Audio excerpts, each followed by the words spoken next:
잘 들으세요. 세상에 공짜는 없고요. 운이 좋아서 투자로 성공하신 분들이 있는데 그 운이 평생 작용하지는 않아요. 공부 안 하신 분들은 투자하지 마시고요.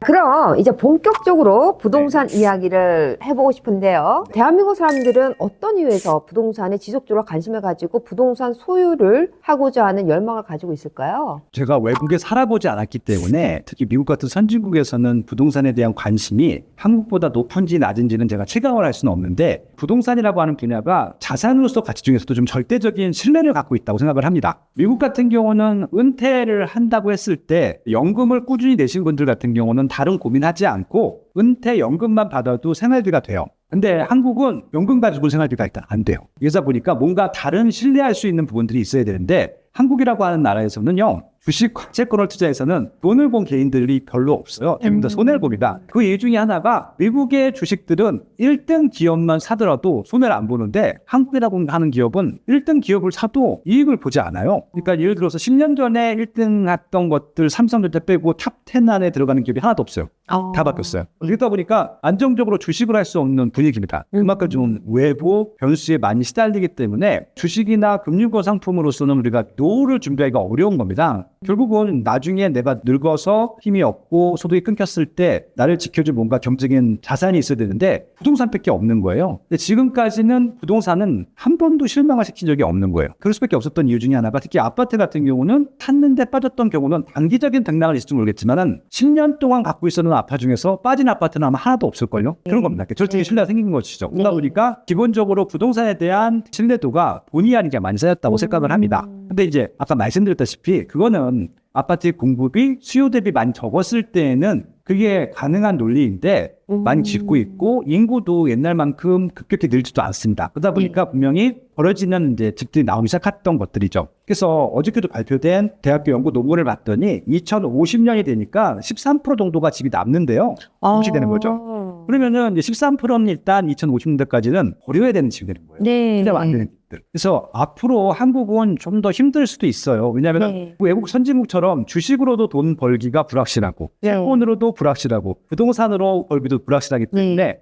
그럼에도 불구하고 주식이나 채권에 비해서는 현상 유지 이상은 될 수 있는 상품이기 때문에 아직까지도 부동산에 대한 신뢰도가 가장 높다고 생각을 하는 겁니다. 그래서 그때까지 신뢰하고 투자할 만한 자산은 부동산밖에 없다고 생각을 하는 것 같아요. 이것들이 과거보다는 조금 낮아지긴 했지만 2050년까지는 지속이 될 거다라고 분석을 할 수 있는 것이죠. 자, 그렇다면은 일본처럼 대한민국도 그렇게 되지 않을까 우려하시는 분들이 많이 있는 걸로 알고 있는데요. 어떻게 생각하세요? 그러니까 이거는 케이스 바이 케이스입니다. 공부를 하셔야 된다는 이유가 그런 부분들일 텐데요. 제 부모님 세대 같은 경우는 솔직히 아무거나 다 올랐어요. 운이라고 하는 것들이 이 시장이 한 팽배해 있을 때 지금은 그렇게 안 되거든요. 많은 분들이 이제 서브프라임 모기지 사태가 있었던 선진국들, 미국도 망한 적이 있었다. 일본 같은 경우는 잃어버린 20년, 30년 하면서 이제 부동산 폭락을 얘기하시는데 서브프라임 모기지 시절하고 일본의 잃어버린 20년, 30년하고는 한국은 달라요. 왜냐하면 한국은 한 번도 평민 시장이 있었던 적은 없었거든요.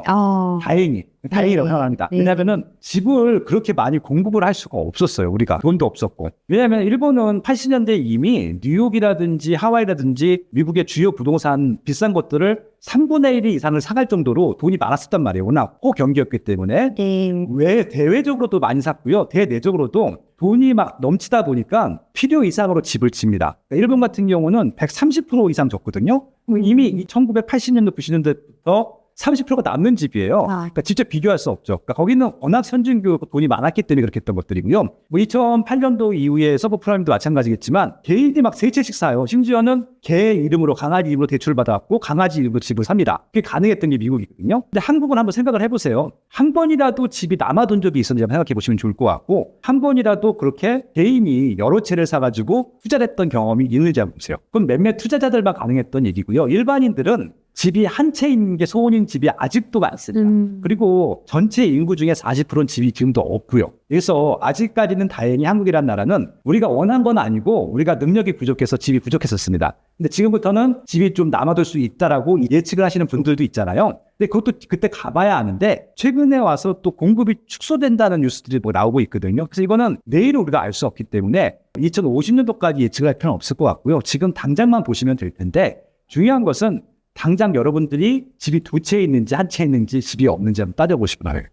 간단하게 생각을 말씀드려볼게요. 시장이 화랑이 돼서 시세가 올라가던 불황이 돼서 내려가든지 간에 집 한 채 있으면은 월세 내는 심정으로 사시면 될 것 같아요. 집값이 빨리 달라. 그냥 거기까지만 하시면 될 것 같고요. 집을 두 채 이상 투자하는 것들은 공부가 되신 분들만 두 채 이상 샀을 때는 뭔가 내가 산 금액보다 비싸게 팔 수 있어야 되잖아요. 그런 것들을 선별해서 발라낼 수 있는 능력이 생길 때까지 기다렸다가 투자하시면 되지 않을까 싶습니다. 자, 한국에 있어서 전세 제도가 있고 또 월세도 있잖아요. 네. 어떤 장단점이 있을까요? 전세라고 하는 제도가 한국에만 있는 독특한 제도라서 네. 외국분들은 이걸 이해를 못하세요. 맞아요. 대표적인 게 예전에 이제 브래드 피트랑 결혼했다가 이혼했던 졸리 네네네네. 영화 배우 있잖아요. 네. 그분이 입양한 아들을 네. 연세대학교로 이제 입학을 시켰는데 자취집을 구해줬는데 주상복합 아파트에 전세로 넣어준 거예요. 네. 그러니까 그 중개했던 중개업소 소장님이 저한테 말씀 주시는데 아무리 영어로 설명해도 이해를 못한대요. 그렇죠. 그분은 전세 보증금이 월세 몇 년치를 한꺼번에 내는 형식인 줄 알았다고 네. 하더라고요. 네. 그게 그만큼 지금 황당한 제도인 거예요. 그렇죠. 이게 무슨 얘기냐면은 전세가 누구한테 유리한 제도인 것 같으세요? 임대인한테도 유리할 수가 있고요. 갭 투자로 또 가능하게 하니까요. 그리고 임차인한테도 장점이 될 수가 있겠죠. 이게 그러니까 양쪽 다 유리하기 때문에 지금까지 오랫동안 유지됐다고 보는 게 맞습니다. 네. 임차인한테 조금 더 유리합니다. 왜냐면은 월세가 임대인한테는 궁극적으로 유리할 수밖에 없어요. 네. 왜냐면 대출이 끼잖아요. 네. 그러니까 결국 임대인 같은 경우는 전세 레버리지를 활용하든지 대출을 받으면 되는 것들이거든요. 근데 대출을 받은 것들에 대해서 월세로 상세를 하면 되는 것들이기 때문에 돈이 10원도 남지 않아도 유지가 되는 겁니다. 네. 어차피 전세는 돈이 남는 게 아니니까. 네. 그렇기 때문에 이게 임대인한테는 오히려 만 원이라도 남게 되면은 월세가 더 유리한 거예요. 네. 그렇죠. 근데 임차인들은 전세가 무조건 유리합니다. 근데 이제 전세 보증금을 대출을 받아서 활용하시는 분들 때문에 전세도 비용이 든다라고 생각하시는 분들이 있는데 네. 그냥 내가 가진 돈으로 갈 수 있는 전세 지역 찾으시면 돼요. 대출 안 받고. 그러면은 나는 돈이 10원도 안 드는 거잖아요. 네. 10원이 안 드는 동안에 월세 낼 돈, 대출 이자 낼 돈을 모아서 목돈 만들어 투자할 수 있잖아요. 그러니까 네. 임차인한테 무조건 유리한 제도입니다. 그렇기 때문에 임차인들이 전세를 선호하는 것들이고요. 네. 실질적으로 국토교통부에서 매년 조사하는 게 있어요. 네. 주거 실태 조사라고.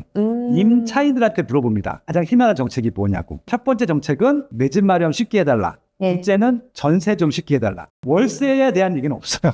그러니까 임차인들이 희망하는 건 내 집 마련과 전세거든요. 네. 그러면은 이거는 당연히 전세라고 하는 데는 임차인한테 좋은 제도구나라고 하는데 우리나라에서는 너무 특이하게 이 좋은 임차인한테 좋은 제도를 임대인들이 투기하기 좋은 제도라고 오해를 하다 보니까 제도가 다 꼬여 있어요. 굉장히 합리적인 제도인데도. 그래서 이게 전세를 끼고 살면은 투기꾼이라 그래요. 지금 대부분 실거주 의무가 강요가 되어 있는 쪽은요 전세를 끼고 못 사게 돼 있어요. 그러니까 이게 누구를 위한 제도인지 한번 생각해 볼 필요가 있다라고 하는 것들을 좀 제안드리고 싶어요. 그래서 다시 말씀드리지만 임차인분들 잘 들으세요. 전세로 가는 것도 유리하다는 말씀이고요. 월세나 전세자금 대출 받은 이자 낼 돈으로 투자하세요. 그게 더 내 집을 하기 더 좋은 방법이다. 이렇게 제안드리고 싶습니다. 네, 좋으신 말씀이 있습니다. 네네. 자, 젊은 분들을 위해서 성공적인 투자를 위해서 한마디 해주신다면요. 세상에 공짜는 없고요. 운이 좋아서 투자로 성공하신 분들이 있는데 그 운이 평생 작용하지는 않아요. 물론 시기를 잘 타는 것도 운이라고 할 수 있는데 똑같은 방법으로는 안 된다는 말씀을 좀 드려보고 싶은 것들이고 공부를 하셨으면 좋겠어요. 내가 돈을 땄으면은 왜 딸 수 있었는지 한번 공부해 보시면 좋을 것 같고 이렇게 생겼으면 왜 이렇게 됐는지 분명히 공부를 해야 된다. 그래야지 다음에 똑같은 실수를 하지 않고 똑같은 성공을 할 수 있는 계기를 만들 수 있으니까. 그래서 적어도 매일 뉴스를 보시는 게 좋을 것 같고요. 나랑 관계없는 지역들도 누가 살고 있고 여기 왜 왔고 금액을 어떻게 지불하고 있고 이런 것들 좀 공부해 보시면은 내가 갖고 있는 능력보다 더 좋은 입지나 좋은 상품으로 갈 수 있는 기회들이 생길 수 있을 것 같고요. 그리고 내가 몰랐는데 처해 있는 위기도 극복할 수 있는 여지가 생길 거라고 생각을 합니다. 좋으신 말씀이 있습니다. 대표님 말씀을 듣고 짐론이 한 말을 제가 여기서 해보고 싶은데요. 우리가 학교에서 받는 일반적인 교육은 생계를 유지하게 하지만 부자가 되기 위해서는 평생 교육이 필요하다. 집론의 말씀과 일치하는 그런 말씀을 해주셨습니다. 자, 마지막 질문인데요. 김학렬 대표님에게 성공이란 무엇일까요? 뭐 성공을 끊임없이 갈구하거나 그런 건 아니고요. 저는 성공보다는 행복이라는 단어가 좋기 때문에 제 가족들과 제 지인들과 좀 행복하게 사는 것들 이게 저는 성공이 아닐까 싶어요. 네. 아, 감사합니다. 오늘 좋은 시간 함께 해주셔서 너무 감사드리고요. 바쁜 일정 속에서도 이렇게 초대에 응해주셔서 진심으로 감사드립니다. 네, 초대해 주셔서 감사합니다. 감사합니다. 지금까지 여러분 인생의 성공의 키를 전달드리는 김여지였습니다. 감사합니다. 성공적인 투자를 위한 열쇠. 미국 부동산 전문인 김효지 대표의 두 번째 저서 미국 부동산 트렌드 2024.